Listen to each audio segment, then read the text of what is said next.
मनोहर हिंदी कहानियां पर आप सभी का हार्दिक स्वागत है। आज की कहानी ताऊजी के लिखे इस पत्र ने अनायास ही घर में खलबली मचा दी थी। माँ का रोना धोना शुरू हो गया था। अब जाकर उन्हें सुध आई है। जब यह 12वीं पास हुई थी तब कितना कहा था उनसे कि शहर में पढ़ा दो इसको, तब तो चुप लगा गए। और अब जब लड़की के ब्याह का समय आया तो कहते हैं कि इसे शहर भेज दूं नौकरी करने। कोई जरूरत नहीं है, इसके भाग्य में जो लड़का होगा वही इसे मिलेगा। पापा ने शांत स्वर में कहा, मैंने ही उनको लिखा था कि शेफाली के लिए कोई अच्छा लड़का हो तो बताएं। उन्होंने यही तो लिखा है कि आजकल सब नौकरीशुदा लड़की को ही प्रधानता देते हैं, इसलिए इसे सुनंदा के पास भेज दो। जब तक लड़का नहीं मिलता कहीं कोई नौकरी कर लेगी तो क्या बेटी के ब्याह का दहेज बेटी की कमाई से ही जोड़ोगे? हमें नहीं भेजना है इसे शहर। तब तक जैसे निभाहा है आगे भी निभ जाएगी, लेकिन जवान बेटी को इतनी दूर नहीं भेजूंगी। आए दिन कैसी कैसी खबरें आती रहती हैं। दिल्ली भेजने को मन नहीं मानता। अरे अकेले थोड़े रहेगी, सुनंदा के यहाँ रहेगी। बेटी दामाद पर बोझ बनेगी। क्या कहेंगे दामाद जी? अरे तो मैंने थोड़ी उनसे कहा था, यह भाई साहब का सुझाव है। कोई अच्छा लड़का मिल जाएगा तो इसके हाथ पीले कर देंगे, नहीं जचा तो हाथ जोड़कर माफी मांग लेंगे। अब इस मामले में ज्यादा बहस मत करो। दूसरी तरफ उस पत्र ने शेफाली के युवा मन को स्वप्निल पंख दे दिए थे। उसने भी माँ को मनाना शुरू कर दिया, माँ मुझे एक बार जाने दो न। कौन सा मैं नौकरी करने की सोच रही थी, लेकिन अगर मौका मिल रहा है तो हर्ज क्या है। अगर काम जंच गया तो तुम आकर मेरे साथ रहना, हम अलग घर ले लेंगे। सोचो न माँ, आगे छोटू बंटू के लिए भी नए रास्ते खुल जाएंगे। रोती बिसूरती माँ मान गईं। शेफाली के जाने की तैयारी शुरू हो गई। आंसू भरी आंखों से विदाई देते हुए माँ ने सावधानी से रहने की ढेरों हिदायतें दे डाली थीं। ट्रेन की खिड़की से नई दिल्ली रेलवे स्टेशन का बोर्ड पड़ते ही शेफाली के दिल की धड़कनें एक नई ताल में धड़क उठी थीं। उसे लेने सुनंदा दीदी के पति संदीप जीजाजी स्टेशन आए थे। बड़ा ही आकर्षक व्यक्तित्व था उनका। उसने बढ़कर पैर छूने चाहे तो उन्होंने बीच में ही रोक दिया। वो भी झिझक उठी। जब दीदी का विवाह हुआ था तब वो 8वीं में पढ़ती थी, लेकिन अब ग्रेजुएट हो गई थी। स्टेशन से दीदी के घर तक का उसका सफर कितना रोमांचक और उत्सुकता से भरा था।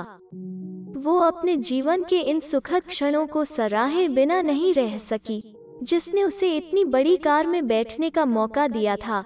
अचानक एहसास हुआ कि इसी दुनिया में लोग इस तरह भी शान से जीते। खिड़की से बाहर झांकती शेफाली अपने देश की राजधानी के एक एक कोने के परिचय को आत्मसात करती जा रही थी। चौड़ी सड़कें, बड़े छोटे हर आकार के घर, बच्चों के खेलने के लिए जहां तहां बने पार्क, बढ़िया होटल, सजी धजी दुकानें देख उसका मनमयूर नाच उठा। वो सोचने लगी कि यहाँ लड़कियाँ कितनी आजाद हैं। आराम से जीन्स पैंट, स्कर्ट और झलकता हुआ टॉप पहनकर घूमती। अपने आप ऑटो रोक कर चढ़ जाती हैं।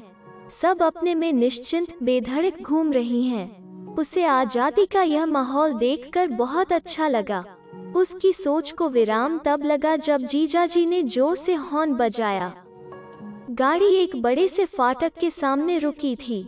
वर्दी पहने एक चुस्त आदमी ने आकर गेट खोला। पार्किंग में एक साथ कई तरह की गाड़ियां खड़ी थीं।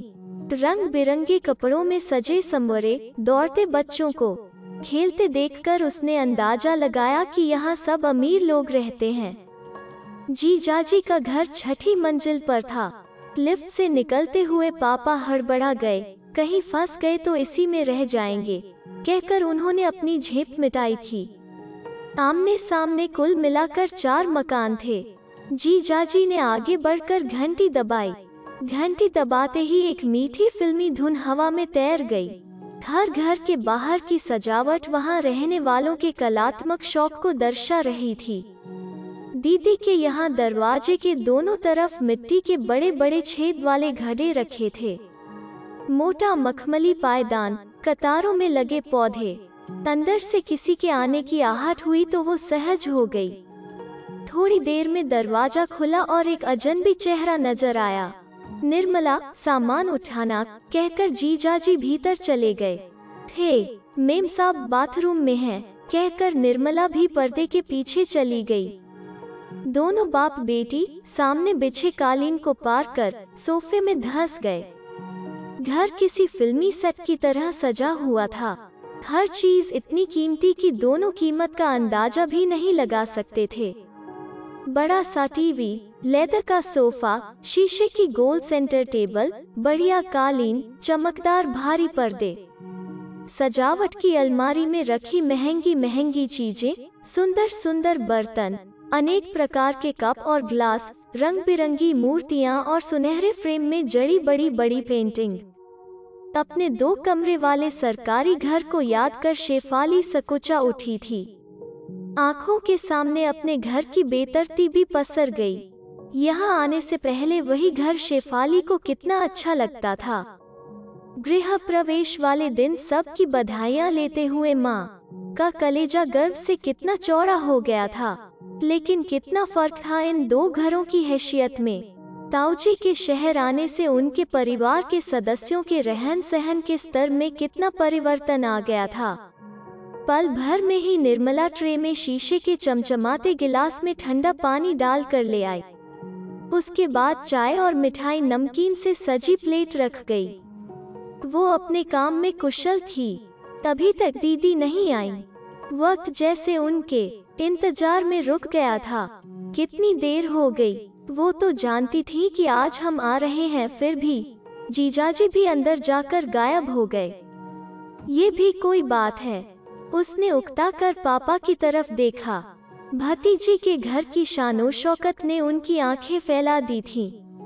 उनके चेहरे की खुशी और उत्कंठा के भाव बता रहे थे कि वो माँ को सब बताने के लिए बेचैन हो रहे थे।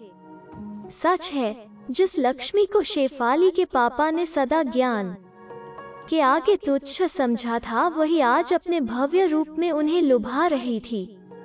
सदा के संतोषी सुखी पिता पुत्री अपनी गरीबी को सोचकर आपस में ही संकुचित हो रहे थे।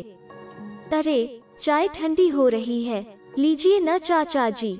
मुस्कुराती हुई, खुशबू बिखेरती हुई सुनंदा दीदी की मीठी आवाज गूंजी।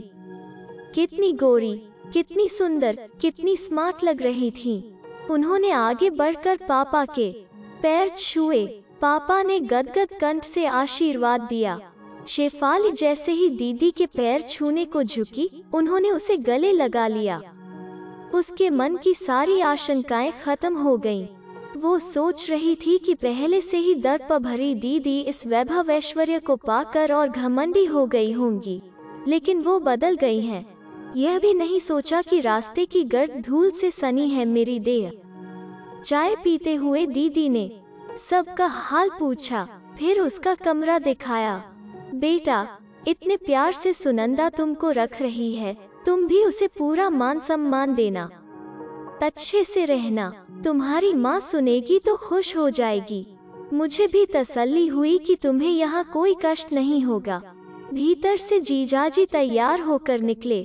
उन्हें ऑफिस जाना था। वो नाश्ता करके विदा लेकर चले गए। आप लोग भी नहा धो लीजिए और नाश्ता करके आराम कीजिए, कहकर दीदी फोन पर व्यस्त हो गईं। खाना खाकर पापा जाकर लेट गए। उन्हें शाम की गाड़ी से लौटना था। उसे भी आराम करने को कहकर दीदी अपने कमरे में चली गईं। शाम को दीदी ने पापा से कहा, चाचा जी, मैं कुछ कपड़े लाई थी, छोटू बंटू के लिए और चाची जी के लिए साड़ियाँ। इन्हें रख लीजिए, मैं थोड़ा बाजार से आती हूँ, फिर आपको स्टेशन छोड़कर ऑफिस निकल जाऊंगी। तभी शाम को ऑफिस, बिटिया, पापा कहते हुए हिचके। हाँ चाचा जी, मैं एक कॉल सेंटर में नौकरी करती हूँ। मेरे सारे क्लाइंट्स अमेरिकन हैं। अब भारत और अमेरिका में तो दिन रात का अंतर होता ही है, इसीलिए रात को नौकरी करनी पड़ती है। वैसे शिफ्ट बदलती रहती हैं। कंपनी सारी सुविधाएं देती है, आने जाने के लिए कार पिकअप, खाना पीना सब। सुबह 12 बजे मैं घर आ जाती हूँ, दीदी ने सहज होकर जवाब दिया। और दामाद जी, वो कंप्यूटर की एक बहुराष्ट्रीय कंपनी में सिस्टम एनालिस्ट हैं। उनकी ड्यूटी सुबह 10 से शाम 7 बजे तक होती है। वो 8 बजे शाम तक आएंगे। आपसे भेंट नहीं हो पाएगी। दीदी, आप अमेरिकियों से किस भाषा में बात करती हैं? शेफाली ने जिज्ञासा जाहिर की। अमेरिकन इंग्लिश में, जिसकी कर्मचारियों को ट्रेनिंग दी जाती है, दीदी ने मुस्कुरा कर कहा। तुम भी सब सीख जाओगी। निर्मला, खाना जल्दी बना लेना, चाचा जी को जाना है। घर की सारी व्यवस्था नौकरानी के हाथों में है। ऐसी नौकरी का क्या फायदा? पापा बोले। शेफाली, तुम ऐसी नौकरी मत करना, चाहे कितना भी पैसा मिले। हम लोग तो शहर के रहने वाले नहीं हैं। तुम्हारा ब्याह शादी सब बाकी है अभी, समझी न? शेफाली ने हामी भरी। आप बेफिक्र रहें पापा। पापा के जाने के बाद शेफाली ने निर्मला से पूछा, मिंटी नजर नहीं आ रही है? आज देर से आए हैं और तब आप सो रही थीं। तभी वो सो रही है। निर्मला ने खाना बनाकर टेबल पर रखा, फटाफट रसोई साफ की और बोली, साहब आएंगे तो आप लोग खा लेना। जीजाजी आते ही अपने कमरे में चले गए। वहाँ से टीवी चलने की आवाज आती रही। उससे उन्होंने बात भी नहीं की। वो अपने आप को उपेक्षित महसूस करने लगी। रात को बिना खाए ही सो गई। सुबह निर्मला के आने पर शेफाली की नींद टूटी। उसने आते ही मिंटी का नाश्ता बनाया, फिर उसे उठाया, तैयार किया और 8 बजे स्कूल बस में चढ़ा आई। फिर जीजाजी के नाश्ते की तैयारी में लग गई। 10 बजे तक जीजाजी भी चले गए। बेहद जल्दी जल्दी निर्मला काम निपटा रही थी। झाड़ू पोंछा, बिस्तर झाड़ना, सोफे, पर्दे, खिड़की, दरवाजे, शोकेस सब की डस्टिंग की। फिर फटाफट खाना बनाया, मशीन में कपड़े डाले। 12 बजे तक उसने तमाम काम निपटा लिए। नहा धोकर शैम्पू किए हुए बालों को फहराते हुए वो कपड़े सुखाने लगी। एकदम घड़ी की सुइयों से बंधा था निर्मला का एक एक काम। इतने काम में तो माँ का सारा दिन निकल जाता है और फिर भी वो अस्त व्यस्त सी घूमती रहती हैं। माँ ही क्या, ज्यादातर औरतों का यही हाल है। निर्मला का पति एक पब्लिक स्कूल में चौकीदार है। 7 साल की एक बेटी भी है जो उसी स्कूल में पढ़ती है। घर में कूलर है, रंगीन टीवी है, टेप है। ये दीदी का घर संभालती है और इसका घर इसकी सास संभालती है। आखिर निर्मला भी कामकाजी बहू है। दरवाजे की घंटी ने मधुर स्वर छेड़ा। दीदी आ गईं। नींद से उनकी आंखें लाल थीं। उन्होंने किसी तरह चाय के साथ एक टोस्ट निगला, ठंडे स्वर में उसका हाल पूछा और निर्मला को डिस्टर्ब न करने का निर्देश देकर बेडरूम में चली गईं। थोड़ी ही देर में मिंटी आ गई। जैसे तैसे निर्मला ने उसके कपड़े बदले, खाना खिलाया, फिर मिंटी टीवी पर कार्टून देखने बैठ गई। निर्मला बीच बीच में उसे आवाज कम करने को कहती रहती। 4 बजे निर्मला उठी, चाय बनाई, खुद पी, शेफाली को दी, फिर मिंटी को घुमाने पार्क में ले गई। वहां से आकर दूध पिलाया, खाना खिलाया और 6 बजे उसे सुला दिया। शेफाली ने निर्मला से पूछा, दीदी कब उठेंगी? नींद टूटेगी तो उठ जाएंगी, इसीलिए बेबी को सुला दिया है, नहीं तो तंग करती है और मेम साहब गुस्सा हो जाती हैं। वो यह देखकर हैरान रह गई कि 4 साल की बच्ची पूरी तरह आया के भरोसे परवरिश पा रही थी। माँ बेखबर सो रही थी। पापा का फोन आया, बातें की, फिर वो बोर होने लगी। एक ही दिन में नीरसता सताने लगी। आकर अपने कमरे में लेट गई। कैसी शांति है यहाँ, 4 कमरे, 4 आदमी, न कोई बातचीत, न ठहाके। उसे अपने घर की याद आ गई और रुलाई फूट पड़ी। जाने कब आंख लग गई। घंटी बजी तो वो जागी। जीजाजी आए थे। वो बाथरूम से हाथ मुंह धोकर बाहर निकली और ठिठक कर वापस अपने कमरे में चली गई। दीदी जीजाजी ड्राइंग रूम में ही टीवी के सामने एक दूसरे से लिपटे एक दूसरे के होंठों को बेतहाशा चूम रहे थे, जैसे फिल्मों में देखती है। शेफाली की कनपटी गर्म हो गई। दीदी ने थोड़ी देर बाद निर्मला को आवाज देकर चाय लाने को कहा। वो शर्म से पानी पानी हो गई। निर्मला सब जानती देखती होगी। वो थरथरा गई। दीदी ने उसके बारे में पूछा। निर्मला बोली, सो रही। शेफाली ने सुकून महसूस किया कि चलो, सामने नहीं जाना पड़ेगा। निर्मला चली गई। थोड़ी देर बाद दीदी भी। जीजाजी दरवाजे तक छोड़ने गए थे। उसने पर्दे के पीछे से साफ उनका आलिंगन और चूमना देखा। तब रह गए जीजाजी और शेफाली।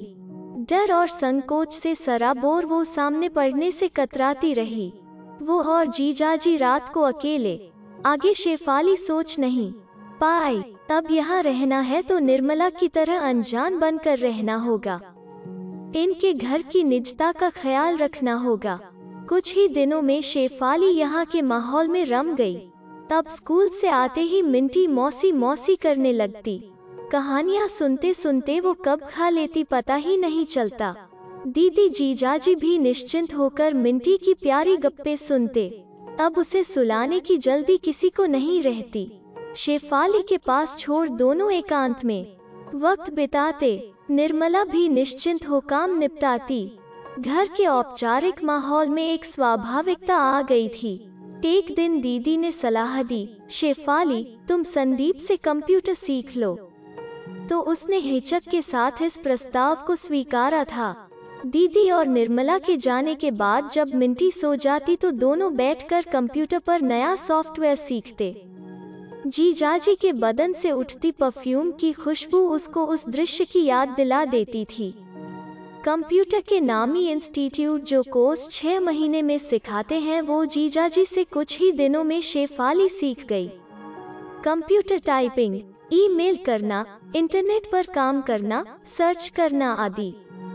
फोन पर ये सब सुनकर माँ भावुक हो उठी। तुम्हारे पापा कह रहे थे कि क्या हुआ जो उसे सुनंदा की तरह कॉन्वेंट में नहीं पढ़ा पाए। समझदारी और दुनियादारी तो कोई भी शिक्षा सिखा देती है। शेफाली अपने पैरों पर खड़ी हो जाएगी तो भैया जैसा अच्छा दामाद हमें भी मिल जाएगा। दामाद जी को भी तुम्हारा व्यवहार अच्छा लगा तो वो भी बढ़कर मदद कर देंगे। जल्द ही शेफाली की मर्कंडाइजर की नौकरी लग गई। तब वो भी व्यस्त हो गई। अक्सर जीजाजी उसे साथ ले आते। फ्रेश होकर वो अपने और जीजाजी के लिए कॉफी बनाती। दिन भर के काम के बाद घर आकर जीजाजी का साथ उसे भाने लगा था। दोनों साथ टीवी देखते। तब अटपटे दृश्यों पर चैनल नहीं बदले जाते थे, न ही कोई उस समय उठ कर जाता। सब कितना सामान्य लगने लगा था।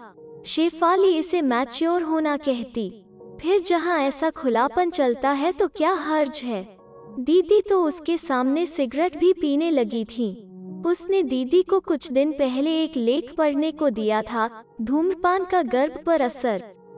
दीदी हंस दी थी। अब कौन सा बच्चा पैदा करना है मुझे, एक हो गया न। और कौन सा मैं मिंटी के सामने पीती हूँ, देख न। इसीलिए रात की नौकरी करती हूँ। रात में तो सब सोते ही हैं। घर में रहो न रहो क्या फर्क पड़ता है। दिन में मैं घर में ही रहती हूँ ताकि मिंटी माँ को मिस न करे। साहस कर शेफाली बोल पड़ी, लेकिन दीदी, जीजाजी। दीदी हंसी।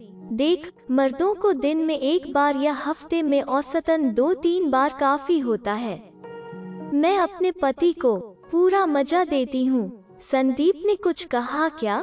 क्यों नहीं, साली आधी घरवाली होती है। यह कहकर दीदी ने आंख दबाई तो वो तिलमिला गई थी। छोटी बहन से इतना गंदा मजाक, छी दीदी, आप कैसी भाषा का इस्तेमाल करती हैं। जीजाजी बहुत अच्छे हैं, आप इस तरह बोलेंगी तो फिर मैं यहाँ नहीं रहूंगी। वो खिलखिला पड़ी। यू विलेज गर्ल, जानती है हमारे यहाँ क्या होता है। और उन्होंने अपने ऑफिस के माहौल और वहाँ इस्तेमाल होने वाली भाषा का जो वर्णन किया, उसे वो सुन नहीं पाई। दीदी, आप छोड़ दो ऐसी नौकरी।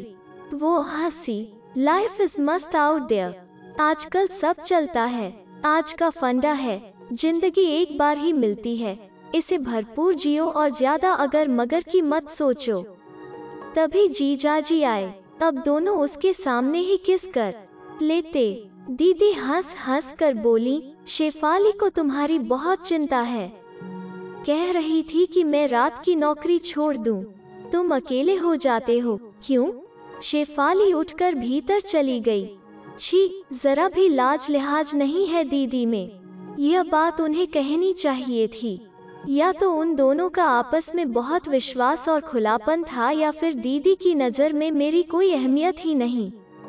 जीजाजी की नज़रें कितनी अजीब हो गई थीं। उस रात मिंटी को बुखार आ गया, लेकिन क्लाइंट विजिट की वजह से दीदी को जाना पड़ा। मिंटी के सोने के बाद जैसे ही वो उठी, जीजाजी बोले, शेफाली कॉफी बनाओगी? वो काफी बना लाई। जीजाजी एकाएक बोले, तुम्हारे आने के बाद घर घर लगने लगा है। तुम्हारे आने से मिंटी को माँ मिल गई। अब काम खत्म करके मन करता है सीधा तुम्हारे पास आऊं। काश सुनंदा में भी तुम्हारे जैसी संवेदनशीलता होती तो मेरी जिंदगी यूं तन्हा नहीं होती। देखा, तुम तो समझ गई, वो जानकर भी नहीं समझना चाहती मेरा अकेलापन, मेरी तन्हाई। दिन भर का थका हारा घर आता हूँ तो न पत्नी मिलती है और न बच्ची का साथ। तुमने आकर मेरी जिंदगी के बिखराव को संभाल लिया। आप दीदी से कहिए न कि वो दूसरी नौकरी ढूंढ लें। तब सिंपल ग्रेजुएट और 12वीं पास लोगों को इतने पैसे वाली नौकरी कौन देता है? बड़ी बड़ी डिग्री वाले तो मार्केट में घूमते हैं। यहाँ क्या योग्यता चाहिए? बस अच्छी अंग्रेजी का ज्ञान और प्रकृति के नियमों के खिलाफ जीने की आदत। और बदले में मिलता है पैसा, कमीशन, पार्टियां, पिज्जा, बर्गर और कोल्ड ड्रिंक्स। उसे जिंदगी की रंगीनियां चाहिए। और मैं ठहरा पार्टी पिकनिक से परहेज करने वाला। शेफाली खामोश उन्हें निहार रही थी। मन मचलने लगा था। कैसी संवेदनशील थीं वे आंखें। अंदर तक कुछ शून्य सा पसर गया था। क्या वो मेरी तरफ आकर्षित हैं? मैं उन्हें अच्छी लगती हूँ। वो मुझसे प्रेम करते हैं। रोम रोम में उठती ये कैसी सिहरन थी। आंखें मूंदे शेफाली अपनी देह की कंपन पर काबू पाने की चेष्टा करने लगी। जीजाजी ने उसके हाथों पर अपना हाथ धर दिया। कप उठाकर वो किचन में चली गई। ये क्या हो रहा है उसे? जो बात कुंवारी होकर वो समझ पाए क्या दीदी नहीं समझ पाती होंगी? दीदी ने तो कहा था कि वो हफ्ते के एवरेज का ख्याल रखती हैं। तो फिर जीजाजी को मुझसे यह सब कहने की क्या जरूरत है? वो मेरी प्रशंसा कर क्या चाहते हैं? मुझसे यह सब क्यों कह रहे हैं? मुझे पाने के लिए इतनी शिकायत है दीदी से, तो फिर प्रेम प्रदर्शन क्यों करते हैं? दीदी का विरोध क्यों नहीं करते? दीदी के व्यवहार में तो उसने कभी जीजाजी के प्रति उपेक्षा महसूस नहीं की। अंदर दोनों में क्या बातें होती हैं वो नहीं जानती, पर उस दिन जो ड्राइंग रूम में उसने देखा था वो तो झूठ नहीं था। बिना चाहत, बिना प्रेम भी ऐसी उत्तेजना जगती है भला। थोड़ी आहट के बाद किचन की बत्ती बंद हो गई। जीजाजी ने आकर उसे बाहों में भर लिया। ये खुशबू, ये आलिंगन, ये स्पर्श, उसका रोम रोम सिहर उठा। वो खुद को छुड़ाना नहीं चाहती थी। कितना अच्छा लग रहा है। तभी फोन की घंटी बजी। दीदी का फोन था। मिंटी का हाल पूछ रही थी। वो जैसे सोते से जागी। ये क्या करने जा रही थी वो? अपने ही हाथों अपना सर्वनाश। इस क्षणिक भावुकता का अंत क्या होने वाला था? उसके हाथ क्या लगता?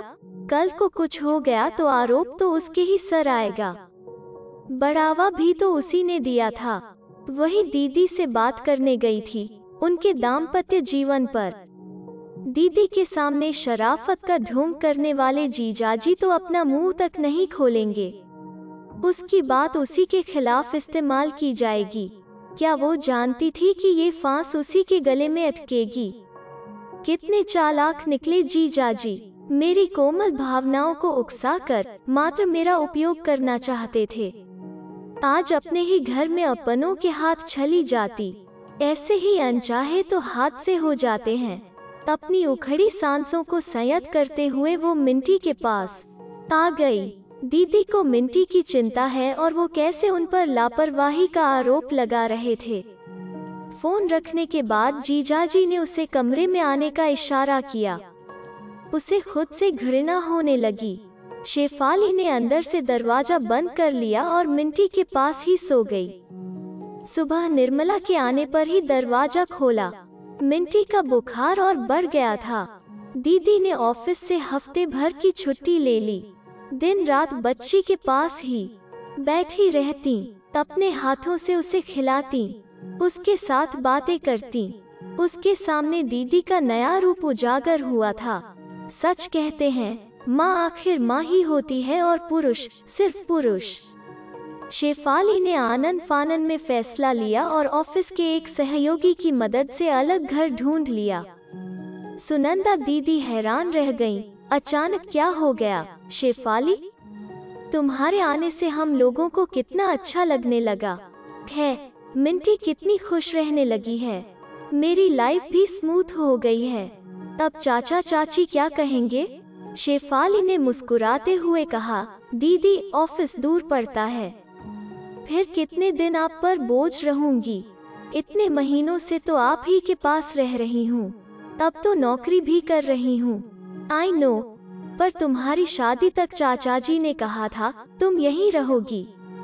दीदी शादी कब होगी पता नहीं, कोई अच्छा लड़का मिलेगा तो जरूर करूंगी, पर अब कुछ साल नौकरी कर लूं, आपकी तरह आत्मनिर्भर बन जिंदगी का मजा ले लूं। इस दिशा में कुछ होगा तो कहना, मैं आती रहूंगी, संपर्क में रहूंगी।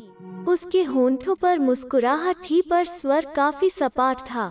दीदी ने उलझे स्वर में ही जवाब दिया, अब तुमने सोच ही लिया है तो मैं क्या कहूँ, पर मुझे अचानक इस फैसले का कारण समझ में नहीं आया। जीजाजी भी यहाँ नहीं हैं, उनसे आकर मिल लेना या फिर फोन कर देना। दीदी कभी जाने या न जाने पर उस रात कहाँ ले जाती उसकी ये भावनाएं। निश्चित ही पतन की ओर। माँ बाप का गर्व भंग होता, भाई का उपहास, समाज में अनादर, सबसे उबर गई। अपनों के बीच हुए किसी हादसे का शिकार होने से बच गई। माँ की कही बात याद आ गई, समझदारी और दुनियादारी तो कोई भी शिक्षा सिखा देती है। अगर आपको यह वीडियो पसंद आया तो इसे लाइक कीजिए, शेयर कीजिए और इस चैनल को सब्सक्राइब कीजिए। धन्यवाद।